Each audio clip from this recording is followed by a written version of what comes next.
Barreto may mensahe para sa bagong kasal na si Claudia sa gitna ng mga pasabog ni Dennis Padilla. Nagbigay ng taos-pusong pagbati at payo si Danny Barreto sa kanyang kapatid na si Claudia Barreto at sa kanyang bayaw na si Basti Lorenzo, na ikinasal noong Martes 8 ng Abril.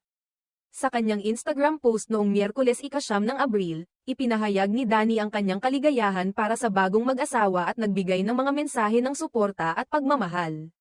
Sa kanyang mensahe, binanggit ni Danny ang dedikasyon at pagmamahal na ipinakita ni Claudia at Basti sa kanilang relasyon na tumagal ng 10 taon. Ayon kay Danny, "Congratulations on this incredible milestone. 10 years in the making. Your love, patience, and commitment have brought you to this moment, and it's truly something to be celebrated."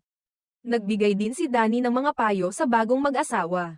Hinihikayat silang pahalagahan ang bawat sandali ng kanilang pagsasama, magbigay ng higit pang pagmamahal at suporta sa isa't isa,